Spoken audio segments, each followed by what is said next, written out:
Vou desligando. Uma boa noite, que a graça e a paz do Senhor Jesus Cristo esteja com cada um de vocês que estão aqui presentes e com vocês que estão nos acompanhando através da internet. Sejam todos bem-vindos. Estamos aqui na casa do Senhor para ouvir um pouco mais da palavra do Senhor e aprender quais são os ensinamentos, os princípios dele para nós. E o título da minha palestra é A Família do Céu na Terra. O tema geral deste dia foi o plano de Deus para o casal. Bem, primeira pergunta.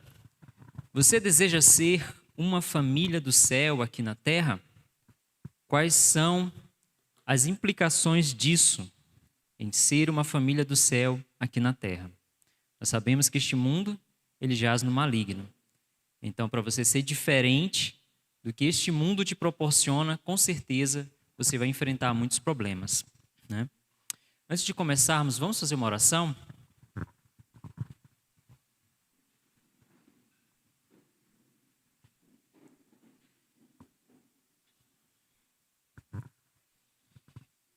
Querido e bondoso Deus, nosso eterno Pai, nós te agradecemos, Senhor, pela oportunidade de estarmos aqui uma vez mais para ouvir a Tua voz, para ouvir o que o Senhor tem para nós, Santo Deus. Quero te agradecer pela oportunidade que o Senhor tem me dado, que eu seja apenas um instrumento, que seu Santo Espírito fale, Senhor, a todos nós aqui. Nós te agradecemos por tudo. Por favor, Senhor, esteja aqui conosco com os seus santos anjos, nos guardando, nos protegendo e nos iluminando. Em nome do Senhor Jesus Cristo, eu peço e agradeço. Amém. Queridos irmãos, é um prazer poder estar aqui mais uma vez para falar com vocês. Eu gostaria de falar um pouco do meu testemunho, porque eu aprendi muito durante o meu casamento, durante toda a minha trajetória. Para aqueles que não me conhecem, eu me chamo Harry Reminaraine. Eu sou casado com Luzinaura Reminaraine, mais conhecida como Lulu, ou Lu. E nós dois temos um filho lindo de 2 anos, o Henrique. E eu venho de um lar, na verdade, a minha trajetória foi de vários lares que não eram bem ordenados. Primeiramente, eu venho de um flerte da minha mãe com um homem descendente de um homem indiano em Belém do Pará, que trabalhava em navio. Então, meu pai, ele era marinheiro. Sabe aquele ditado de marinheiro que tem um amor em cada porto? Então, eu sou fruto desse ditado aí. Então, eu cresci com a minha mãe solteira, porque meu pai saiu, né? Ele chegou a me registrar antes de ir embora. E eu cresci em um lar até os 3 anos de idade. Minha mãe sem a presença do meu pai, e minha mãe tendo que trabalhar e eu tendo que ficar na casa dos vizinhos ou de familiares. Então, esse foi o meu primeiro lar. Meu primeiro momento com a família foi esse.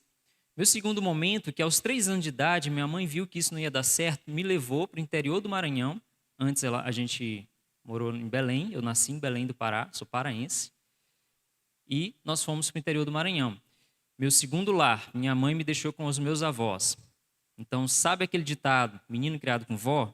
Sou eu também. Então, essa foi minha segunda experiência. Só que a minha avó não era aquelas vós que passam a mão na cabeça de criança. Ela era realmente uma avó bem firme. Então, eu dou graças a Deus porque eu fui criado por minha avó até os 12 anos de idade. Porque ela me ensinou a lei de Deus na prática. Foi na prática mesmo. Ela me ensinou a não roubar, não mentir, não matar. Se eu encontrasse qualquer coisa na rua, ela me obrigava a ir lá, deixar no lugar, independente se fosse dinheiro, brinquedo, qualquer coisa. Então, eu tive uma criação muito boa com relação aos meus avós. Só que aos 12 anos, eles faleceram. Então, eu fui morar na casa de uma tia e depois eu fui morar na casa de outra tia. E todos esses lares, eles de alguma forma me afetaram. Então, eu não vim de um lar normal, um lar bem ordenado. Mas a minha avó, ela era uma católica muito fervorosa. E ela me ensinou também o temor a Deus. E eu creio que isso foi o suficiente para a minha salvação, para me conduzir no caminho. Porque a minha mãe, realmente, depois dos 3 anos de idade, eu quase não tive contato com ela. Então, quando eu comecei já na juventude, aos 18, 19 anos, eu resolvi morar sozinho. Já tinha um emprego, resolvi morar sozinho. Este foi mais uma experiência que eu passei. E por que eu estou contando isso? Porque o que acontece muitas vezes com a gente? A experiência que nós tivemos durante nossa vida, nós trazemos para o casamento. E em um dado momento, eu não era cristão, mas eu tinha em mente que eu não queria trazer essas experiências para o meu casamento e eu não queria repetir o que aconteceu comigo, por exemplo, meu pai não ter, me assumido em meu casamento, quando eu fosse pai. Então eu tomei uma posição totalmente diferente daquilo que foi a minha história. Então, dentro do meu lar, eu resolvi ser um homem diferente e não trazer todas as experiências trágicas da minha vida para dentro do meu lar. Entendeu? Isso é uma lição importante, porque eu ouço muitos casais falando assim: você é igual ao seu pai, você é igual à sua mãe, você repete as mesmas coisas que seu pai repetia com você quando criança. Não, irmãos, nós podemos ter uma posição diferente. Basta nós querermos, basta nós decidirmos. E hoje eu estou aqui para falar que eu pude fazer a diferença na vida da minha família. Eu pude fazer a diferença. E Deus seja louvado por isso. Então, ao longo da palestra, eu vou contando algumas partes de testemunhos de coisas que eu fui aprendendo. Realmente, para mim, o meu casamento foi uma escola em que me ajudou a ser um ser humano melhor. Eu pude aprender e refletir mais sobre o meu casamento. O que veremos nesta palestra? Primeiro, qual o impacto o lar exerce no mundo? Quais os elementos que compõem uma família do céu? Quem é o principal membro da sua família? A religião em família, tudo para a glória de Deus. E, por último, família, uma luz para o mundo.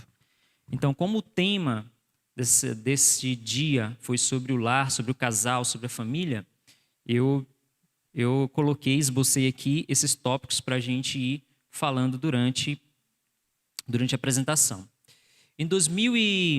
Eu conheci a minha esposa em 2004. Nós começamos a namorar em 2004.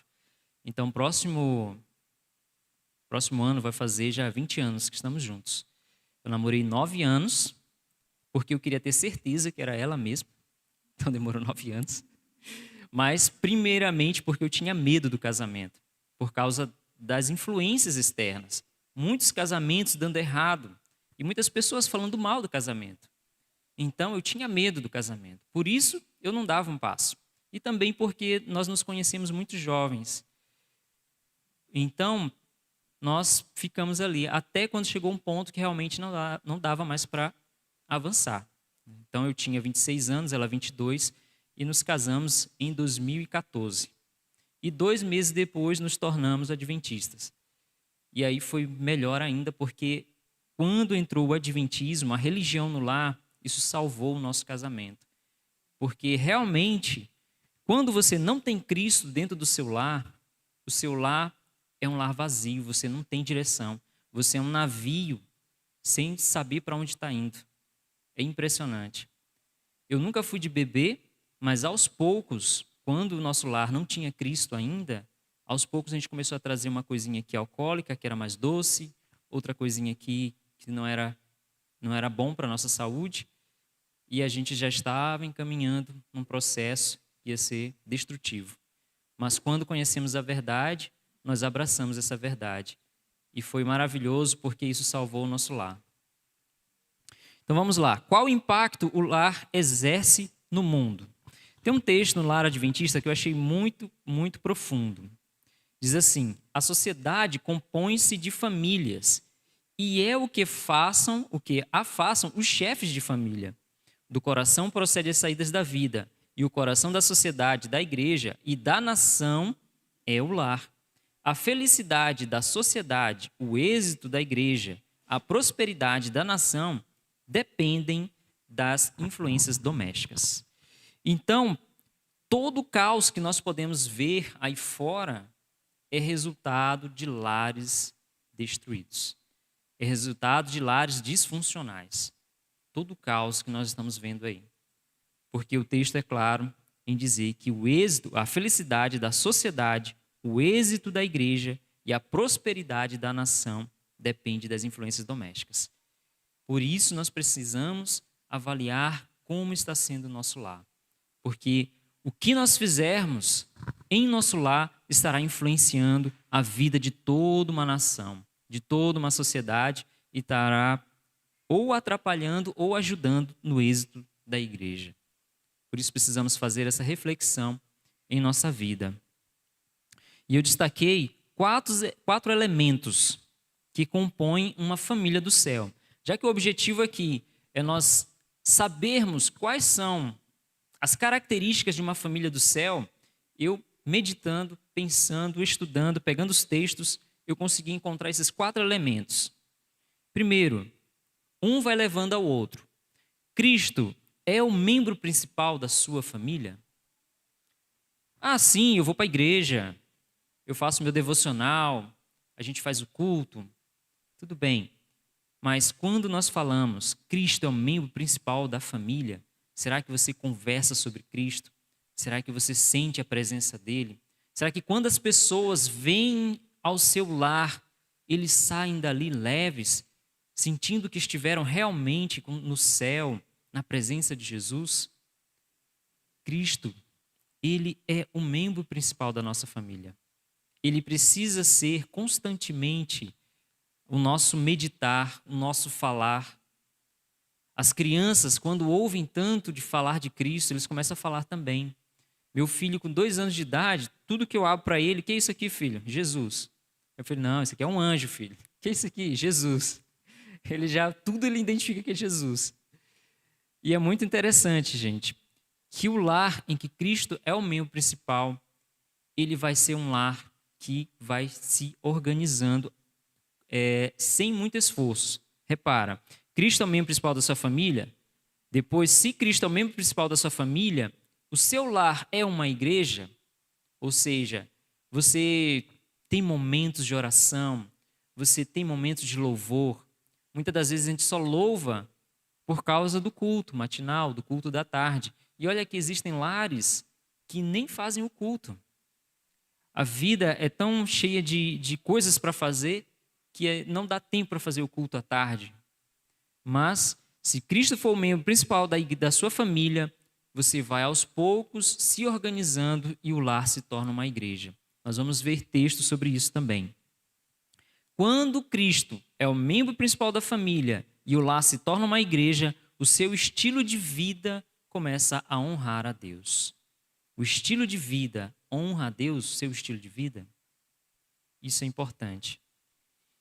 Quando nós nos tornamos adventistas, a princípio a gente não conhecia nenhum tipo de mensagem. Mas é interessante, né? Essa mensagem do movimento adventista, ela é bem interessante. Porque você nunca tinha ouvido falar sobre sábado e de repente você tem que guardar o sábado.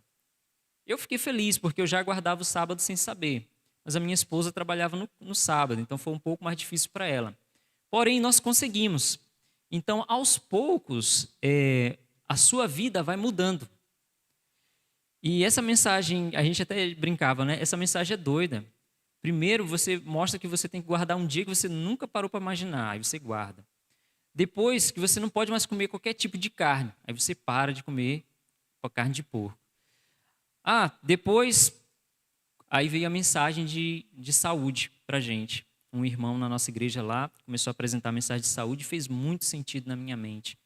O objetivo principal não era saúde, era você ter uma mente clara para ouvir a voz do Espírito Santo, para você saber qual era o objetivo do Espírito Santo para a sua vida. Então, o nosso estilo começou a mudar. Aí veio a reforma alimentar, a reforma de vestimenta, a reforma de música. Foi vindo várias reformas. Eu, sem ninguém me falar e sem ter visto nenhum texto, eu peguei todos os filmes que eu tinha, porque eu olhava e dizia assim, tudo isso aqui é mentira. Isso aqui não vai contribuir em nada para a minha salvação. Eu peguei todos os filmes, irmãos, e eu era cinéfilo. O meu sonho era ser diretor de cinema. Eu comprava os filmes originais, eu assistia o filme, eu assistia o making of do filme e depois eu assistia mais uma vez com comentários do diretor, só para vocês entenderem o quanto que eu gostava de filme. Mas quando essa mensagem entrou no meu coração, eu peguei todos os meus filmes e eu comprava muitos filmes e joguei tudo fora. Tudo no lixo. Não foi preciso ninguém me falar sobre isso. Foi assim, lógico. Foi uma coisa lógica. Eu parei para pensar, isso aqui não serve para mim, nem para minha esposa. Então nós deixamos filmes, seriados, novelas, tudo. Então, aos poucos, o Espírito foi nos incomodando para termos um estilo de vida que honrasse a Deus. Fomos tirando tudo que a gente via, fizemos realmente uma completa reforma. Depois que nós fizemos essa reforma, veio a mensagem de ir por campo. Poxa, é isso aí. Lemos alguns trechos no Eventos Finais, maravilhosos, falando sobre vida no campo. A gente não tinha lido o Vida no Campo. Fomos para o campo, fomos para uma cidade pequena. E ali a gente podia realmente estar em meio à natureza com Deus, sendo uma igreja no lar e com Cristo. Daí veio outro incômodo no nosso coração. Qual é a missão desse lar? E nós ficamos incomodados. A gente não pode ficar só aqui, não. A gente tem que ter uma missão. A gente tem que pregar essa mensagem, temos que pregar Jesus, temos que sair. Aí começamos a se mexer. Deus começou a mexer no nosso ninho. Aí não paramos mais. Surgiu uma oportunidade de vir para Minas, e viemos para Minas. Surgiu uma oportunidade de vir para cá, para Capitólio. Primeiro nós fomos para uma cidade próxima de Juiz de Fora, depois viemos para cá. E todo o tempo a gente procurando um lugar para ser missionário, para trabalhar mesmo para Deus. E Deus nos incomodava com a questão de publicações. E aos poucos, Deus nos trouxe para cá e começamos a trabalhar com o IAG em 2017. Toda essa reforma começou em 2015, e em 2017 a gente já estava aqui junto com o Silverino trabalhando. Então, Deus nos levou até a nossa missão. Esses são os 4 elementos que compõem uma família do céu. Ela precisa estar ativa. Qual é o principal membro da sua família? Nós vamos detalhar mais esses pontos. Quando Cristo está no coração, é introduzido na família. Pai e mãe sentem a importância de viver em harmonia com o Espírito Santo, de maneira que os anjos celestes, que ministram aos que hão de herdar a salvação, ministrarão para eles como mestres que são no lar, educando-os e preparando-os para a obra de ensinar os filhos. É possível ter no lar uma pequena igreja que honre e glorifique ao Redentor. Que coisa maravilhosa! Os anjos nos ensinando. Isso é maravilhoso. E é possível ter no lar uma pequena igreja. Que coisa maravilhosa. Cristo transforma. Unicamente a presença de Cristo pode tornar homens e mulheres felizes. Todas as águas comuns da vida, Cristo pode transformar em vinho do céu. Então não importa como está o seu casamento, não importa como está a sua família. Se Cristo for o membro principal da sua família, Ele vai transformar essa água em vinho celeste. O lar se torna então como um Éden de bem-aventurança. A família, um belo símbolo da família do céu. Que coisa mais linda, né? Eu me lembro que na primeira fase do nosso casamento, era muita briga, muita discussão, porque a gente não conhecia Cristo. E, como eu falei, aos poucos começando a se envolver com bebida, mas quando conhecemos, o Senhor transformou o nosso lar. Era maravilhoso. Foi maravilhoso e era ainda. Qual é o desejo de Deus? Muitas pessoas perguntam, qual é o desejo de Deus para a minha vida, para a minha família? Está escrito. Vamos ver se dá para ler aí. Deus deseja, o desejo de Deus, que nossas famílias sejam símbolos da família do céu. Conservem pais e filhos em mente este fato cada dia. Então, todos os dias quando você levantar, você já sabe qual é o desejo de Deus. O desejo de Deus é que a minha família seja um símbolo do céu.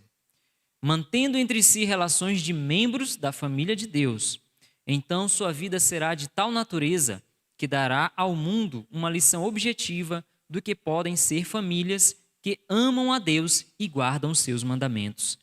Cristo será glorificado. Sua paz, graça e amor impregnarão o círculo da família como um precioso perfume. Que texto maravilhoso. Reforma já. Uma reforma completa é necessária na igreja do lar. Que comece já. Cesse todo o murmurar, irritar-se e ralhar. Os que se impacientam e gritam expulsam os anjos celestiais e abrem a porta aos anjos maus. Que frio, né? Texto terrível. Infelizmente, muitos lares são assim, né? Muitos casais gritam e ralham um com os outros, e às vezes por bobagem. E mesmo que fosse por um motivo, não seria da vontade de Deus que isso acontecesse. Porque quando se briga, quando se irrita, se murmura, estamos abrindo as portas aos anjos maus. Então, vamos refletir, irmãos. Precisamos mudar a nossa posição, a nossa forma de agir. Precisamos, como disse esse texto aqui, conservar em mente a cada dia o fato de que Deus quer que o nosso lar seja um símbolo do céu, aqui na terra. Vamos avaliar agora detalhes do primeiro lar do homem. O próprio Deus deu a Adão uma companheira, proveu-lhe uma ajudadora esta que lhe correspondesse, a qual estava em condições para ser sua companheira, e que poderia ser um com ele em amor e simpatia. Eva foi feita de uma costela tirada do lado de Adão, significando que ela não o deveria dominar como a cabeça, nem ser pisada sob os pés como se fosse inferior, mas estar ao seu lado como sua igual e ser amada e protegida por ele. Esse texto é interessante. Eva não deveria estar nem superior e nem inferior, mas ao lado, né? Só que esse ao lado ainda é externo. O texto continua dizendo assim, eu amei esse texto. Como parte do homem, osso de seus ossos e carne de sua carne, ela era o seu segundo eu. Mostrando isto, a íntima união e apego afetivo que deveria existir nesta relação. Porque nunca ninguém aborreceu a sua própria carne, antes a alimenta e sustenta. Portanto, deixará o varão, seu pai, sua mãe, e apegar-se-á à sua mulher, e serão ambos uma carne. Irmãos, eu fiquei arrepiado quando eu li que Eva era o segundo eu. Isso era o que deveríamos pensar do nosso cônjuge. Eu sou o segundo eu dela, ela é o segundo eu meu. Deveríamos raciocinar que quando nos unimos diante de Deus, somos uma carne. Então, o que eu quero trazer para vocês aqui?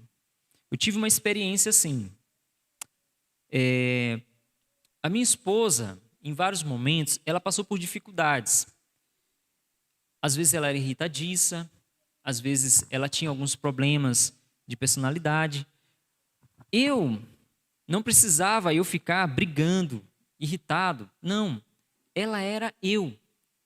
O que eu fiz? Eu comecei a estudá-la e pensar, eu preciso ajudar ela nesse ponto. Ela faz assim, eu preciso ajudar assim. Ela se irrita quando acontece isso, não há necessidade, eu preciso fazer isso. Então eu comecei a estudar o meu casamento e ajudar a minha esposa, porque eu entendi que eu não podia deixar ela sozinha caminhar naqueles pontos que ela estava errando. Eu precisava ensiná-la. E é isso que eu quero motivar vocês. Quando vocês verem o seu esposo ou a sua esposa cometendo algo que não está certo, você não precisa ir logo apontar o dedo e dizer assim, não, você está errado, isso, aquilo, outro. Não, ela é sua carne. Ele é carne de sua carne. Vocês são um. O que o texto de Efésios diz? Ninguém aborrece a sua própria carne, antes a alimenta e sustenta. Então, nós chegamos a um ponto em que tudo que eu via que ela precisava melhorar, eu comecei a ir com carinho, com amor, ajudando e com muita oração. E aos poucos, ela também me ajudando. Então, nós começamos a nos completar, um completando o outro. E foi muito bom, e é muito importante a gente ter essa sinceridade em nosso casamento. Eu falava para ela assim, querida, você fez isso, isso e isso, eu não gostei. E eu acho que a sua atitude deveria ser essa. Se você acha que eu estou errado, você pode falar. Isso abria uma conversa maravilhosa. A gente conversava e a gente se entendia. Aos poucos, nós fomos nos alinhando e fomos sendo mais unidos. E isso é tão interessante, irmãos. Outra questão. Quando eu ouvia minha esposa falar muito das amigas, das colegas, fulano de tal falou isso, vai fazer aquilo, eu fiquei pensando, eu estou faltando no lar. Porque se o lar ele supre todas as necessidades sociais do casamento, do ser humano, se o lar ele supre, então eu estou deixando de ser alguém dentro desse lar. E ela precisava de um amigo. Então eu comecei a agir como um amigo. Eu chegava do trabalho e começava a conversar com ela. Então a esposa, o esposo precisam se completar um ao outro. Precisam ser amigos um do outro. Precisam ser uma só carne. Chegava e falava mesmo. Querida, hoje aconteceu isso, assim, tal. Comecei a falar e ela começou a me falar também. Então começamos a suprir nossas necessidades. Aos poucos, eu não ouvi mais ela falando sobre a amiga dela. Porque era constantemente ela falando de alguém externo ao nosso casamento, que fez isso, fez aquilo outro, que conversou sobre isso, sobre outros assuntos. E aos poucos nós fomos nos completando. Então, nós nos sentimos satisfeitos em nossa relação. Temos amizade um do outro e somos sinceros. Tudo para a glória de Deus. Esse ponto aqui que eu quis colocar é com relação às reformas que nós precisamos fazer. Tudo para a glória de Deus. E eu acho que uma das reformas mais difíceis para um casal é a vida no campo. E eu sabia que se eu tomasse uma decisão e a minha esposa, ela não me acompanhasse, eu teria problema. Então eu preparei todo um terreno, eu estudei sobre o assunto e aos poucos eu comecei a apresentar para ela vantagens. Olha, no campo é bom por causa disso.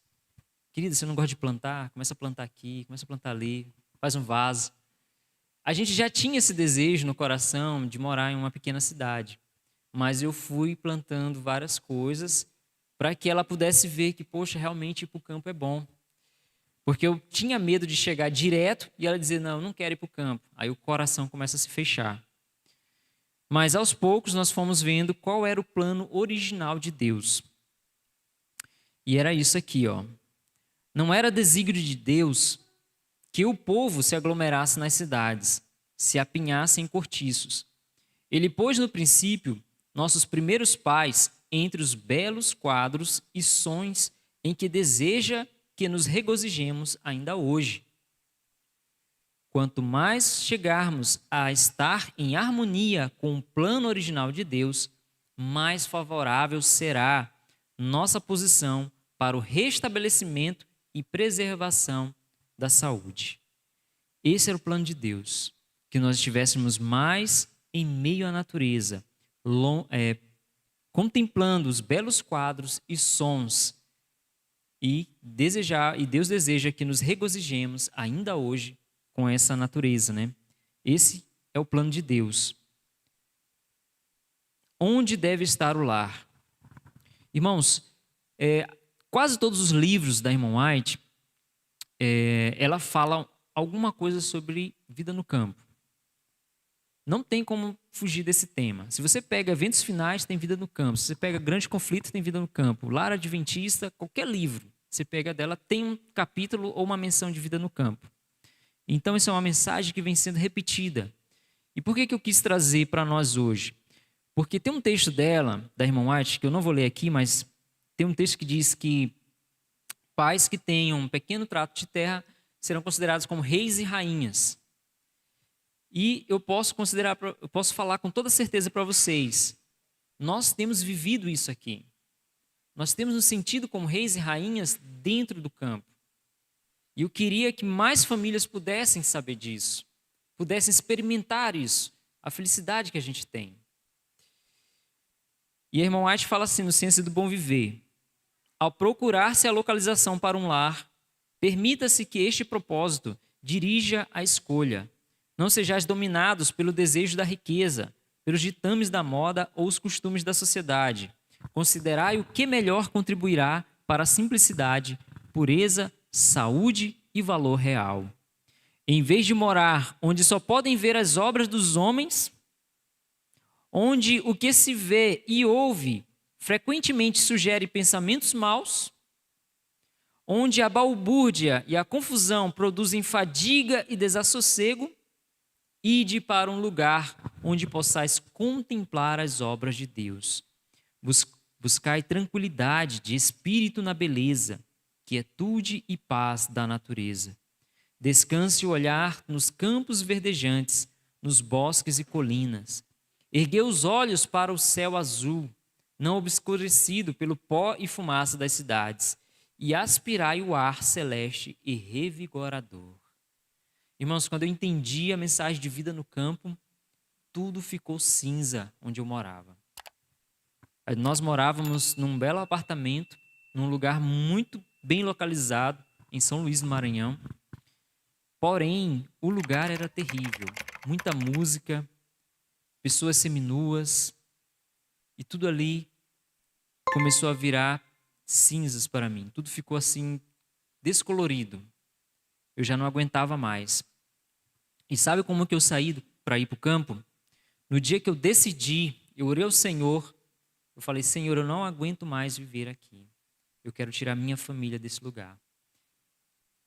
E era de manhã, no momento que eu saí no estacionamento para ir para o meu veículo, era uma moto, para ir para o trabalho, 2 homens me abordaram e perguntaram assim: você conhece alguém que está vendendo um apartamento aqui? E naquele dia eu tinha decidido vender o apartamento. E eu fiquei assim constrangido. Eu falei: olha, eu tenho um que eu estou querendo vender. Irmãos, eu não precisei colocar em vários lugares. Eu simplesmente decidi. E Deus enviou naquela manhã. Foi um dia que eu até saí tarde para o trabalho. Era para ter saído mais cedo. Mas eu saí tarde. E justamente naquele horário, Deus queria que eu conhecesse aqueles homens. E aqueles homens eram corretores. E já à tarde levaram um casal para ver o nosso apartamento. E no dia seguinte, fechamos os contratos, recebi o valor. Eles já ficaram com o apartamento e nós começamos a procurar lugares para ir. Eu tive que pagar todas as contas, praticamente com valor, porque na cidade você tem muitas contas. E sobrou um pequeno valor, que não dava para comprar uma casa, mas pelo menos eu me senti livre. E nós saímos daquela cidade grande e fomos para uma cidade pequena. E ali nós pudemos ter o nosso início de vida no campo. Foram fases. Como nós morávamos em apartamento, nós não tínhamos ideia do que era morar em uma casa. Então nós fomos para uma casa pequena e tivemos um quintal. Foi a nossa primeira experiência. Depois é que nós fomos para uma fazenda. É uma história longa. Nós fomos ali caseiros em uma fazenda. Era uma experiência que eu queria ter de vida no campo. Então eu não medi esforços. Até no dia quando nós entendemos a mensagem de vida no campo, eu falei para minha esposa para a gente ir para uma cidade que era assim, na extremidade do Maranhão, mas eu sabia que era um lugar muito bonito. E ela falou assim: não, mas é muito longe. Eu falei assim: mas longe de quê? Se a nossa pátria é o céu. Não existe lugar longe nesse mundo. Onde estiver nós dois e Jesus, estaremos completos, estaremos perfeitos. Ela ficou raciocinando assim, mas eu entendia que o longe da família, né? Longe da mãe. E isso é um ponto que realmente cada um precisa entregar a Deus, né? Agora eu gostaria de ler com vocês alguns exemplos de lares de grandes homens da Bíblia. O lar de João Batista. João Batista, o precursor de Cristo, recebeu dos pais sua primeira educação. A maior parte de sua vida ele passou no deserto. Foi escolha de João preferir os prazeres aos prazeres e luxo da vida da cidade à severa disciplina do deserto. Aqui, o ambiente era favorável aos hábitos de simplicidade e abnegação. Não perturbado pelo clamor do mundo, podia estudar as lições da natureza, da revelação e da providência. Esses 3 pontos você sempre vai ouvir a irmã White falando sobre eles. Lições da natureza, revelação e providência. Era o que Jesus... Revelação e providência. Desde a meninice, sua missão estava diante de si, e ele aceitou o santo encargo. Para ele, a solidão do deserto era uma grata oportunidade de escapar da sociedade, em que a suspeita, a incredulidade e a impureza tinham praticamente dominado tudo. Veja se não é um retrato da sociedade hoje. A suspeita, incredulidade e impureza. Praticamente é o que existe hoje lá fora. Ele desconfiava do seu poder de resistir à tentação e fugia ao constante contato do pecado. Não viesse ele a perder o senso de sua excessiva malignidade. João entendia que se ele continuasse ali na cidade, ele ia também virar um incrédulo, um impuro. Ele ia aos poucos perder a sensibilidade do pecado. E é isso que acontece. Porque constantemente você vê na cidade morte, você vê notícias ruins, constantemente. Geralmente, quando a gente fala com os nossos parentes lá do Maranhão, é só o assunto deles, gente. Ah, você ficou sabendo, fulano de tal, morreu assim, morreu assado. Contam com detalhes, sem nenhuma sensibilidade. Isso é impressionante. Aos poucos, as famílias que ficam na cidade, elas vão ficando insensíveis com relação ao ser humano. É impossível a pessoa estar ali naquele ambiente e não se envolver naquele ambiente não transformar aquela pessoa. O lar de Jesus. Jesus veio a este mundo a fim de realizar a maior obra jamais efetuada entre os homens. Veio como um embaixador de Deus para nos mostrar a maneira de viver de modo a conseguir na vida os melhores resultados. Quais foram as condições escolhidas pelo Pai Infinito para seu Filho? Poderia ter sido uma mansão, poderia ter sido jardins, poderia ter sido qualquer coisa maravilhosa. Mas ele escolheu uma habitação isolada nas colinas da Galileia.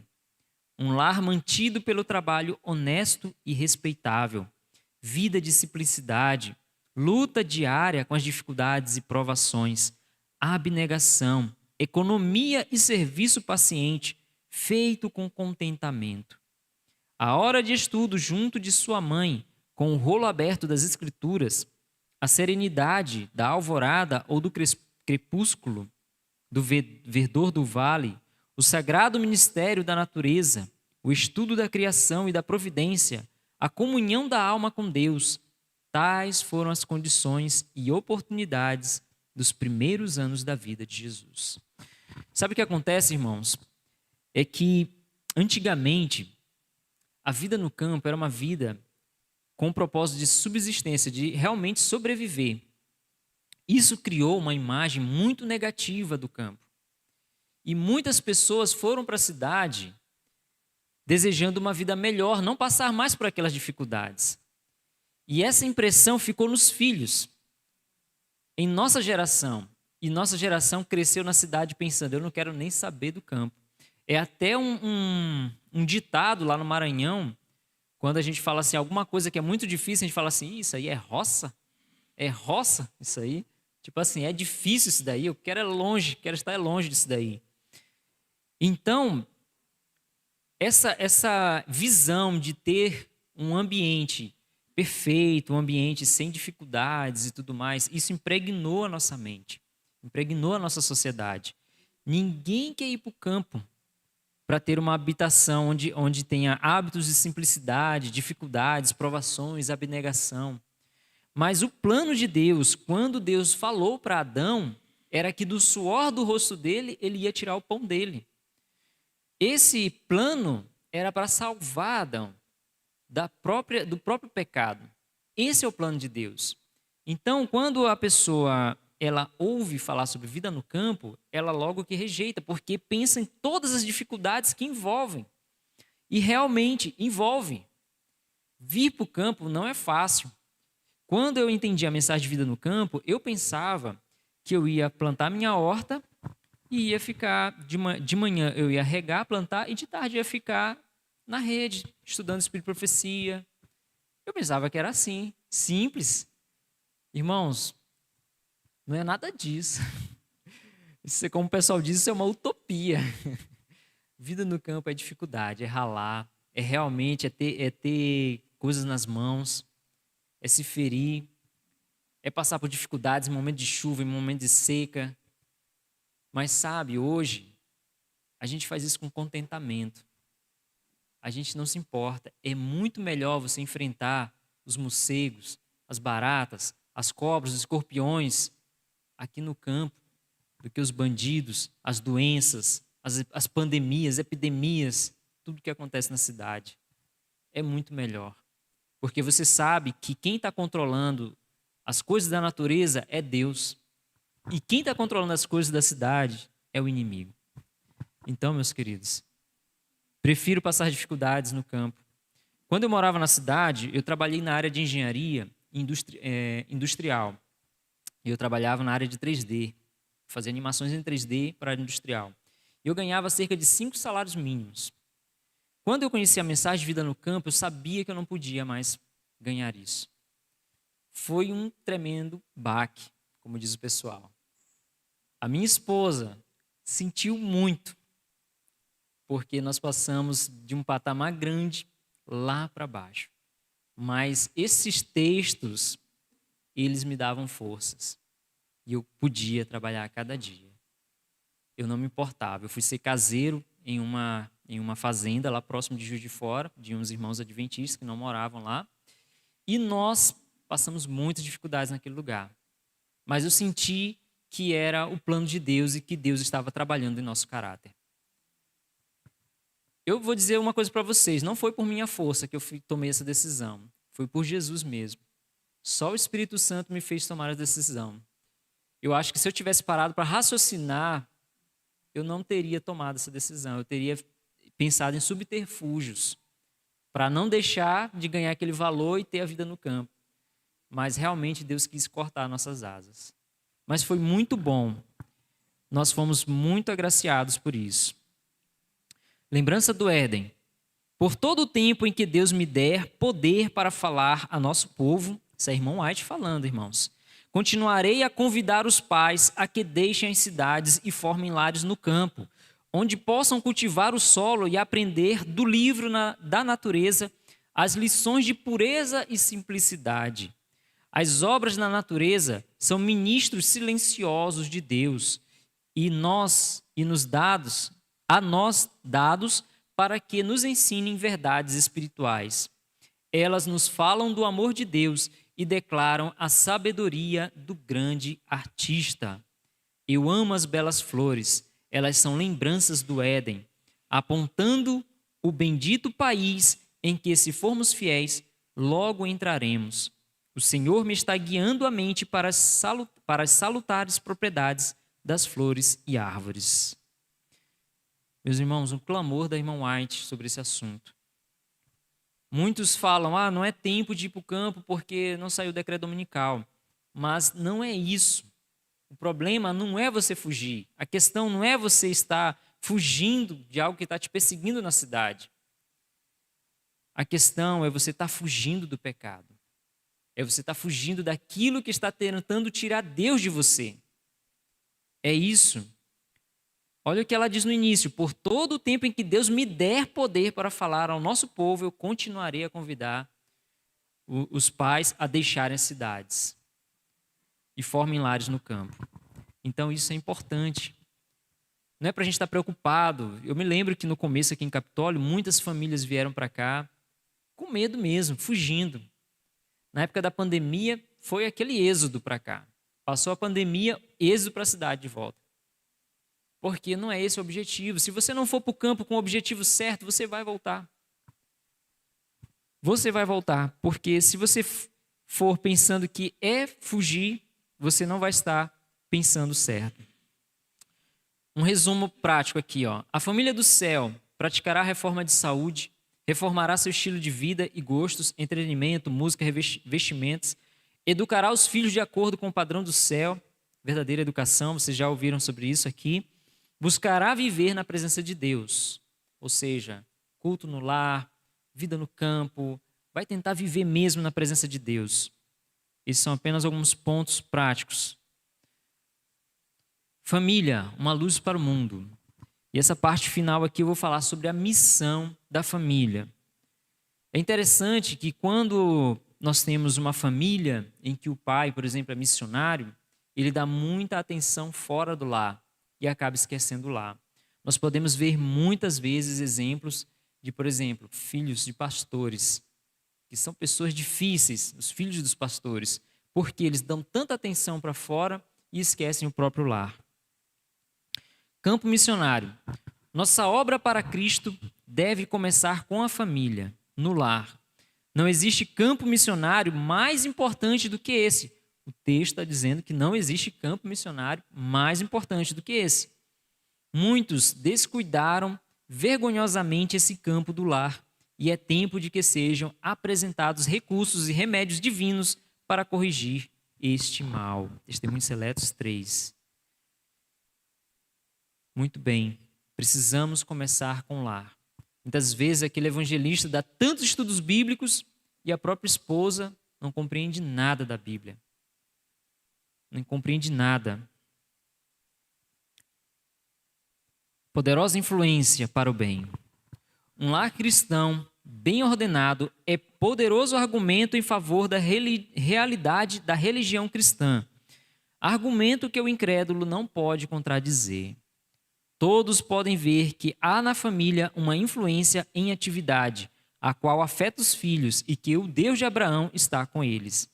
Se os lares dos professos cristãos tivessem um molde religioso correto, exerceriam uma poderosa influência para o bem, seriam, na verdade, a luz do mundo.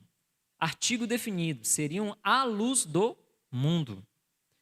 Então, meus queridos, às vezes você pode pensar assim, por que eu estou pregando o evangelho aqui cuidando da minha família? Sim, você está pregando o evangelho. Cuidando do seu lar, cuidando da sua família, dos seus filhos, tendo um lar bem ordenado, você está pregando o evangelho para o mundo. A influência de uma família bem ordenada.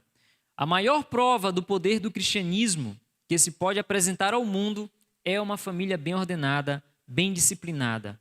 Isso recomendará a verdade como nenhuma outra coisa o poderá fazer, pois é um testemunho vivo de seu efetivo poder sobre o coração.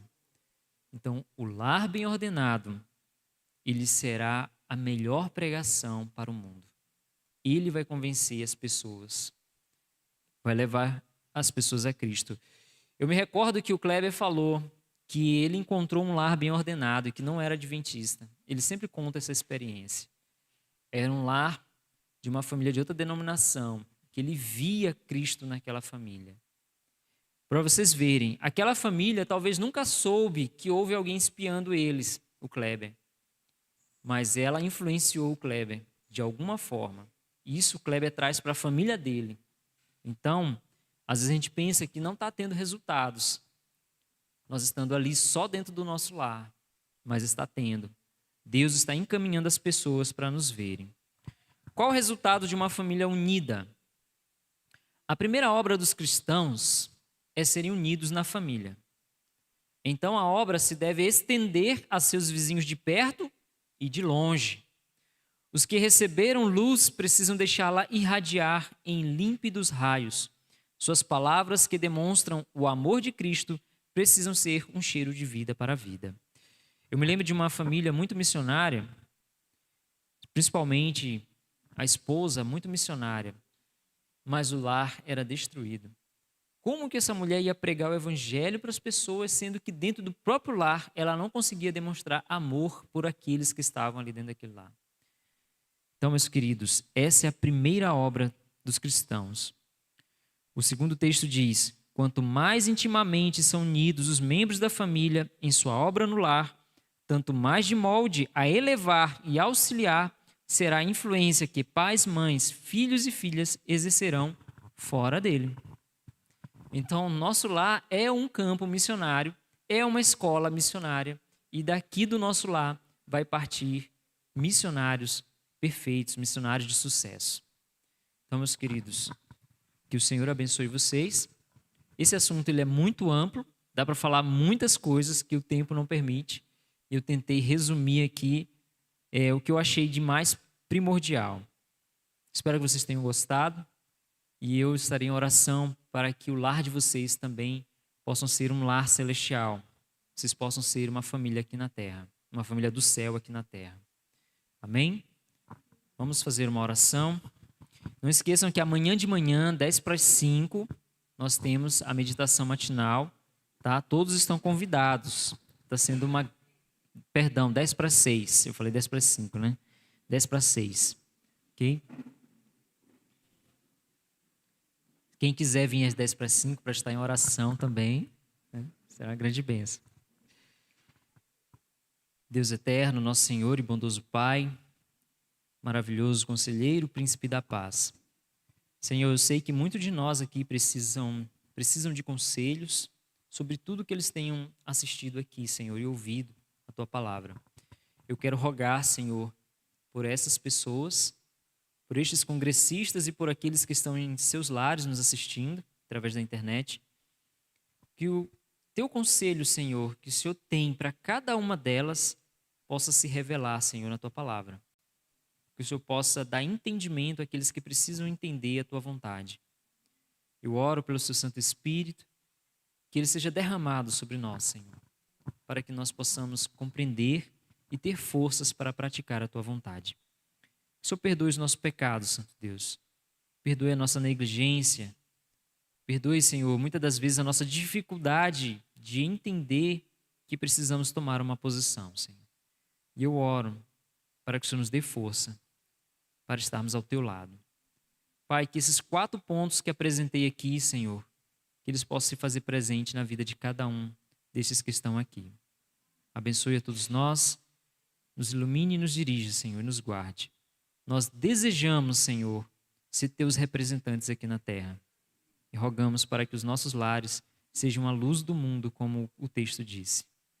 Eu te agradeço pela oportunidade e oramos, Senhor, para que continuamente possamos estar refletindo o Seu caráter.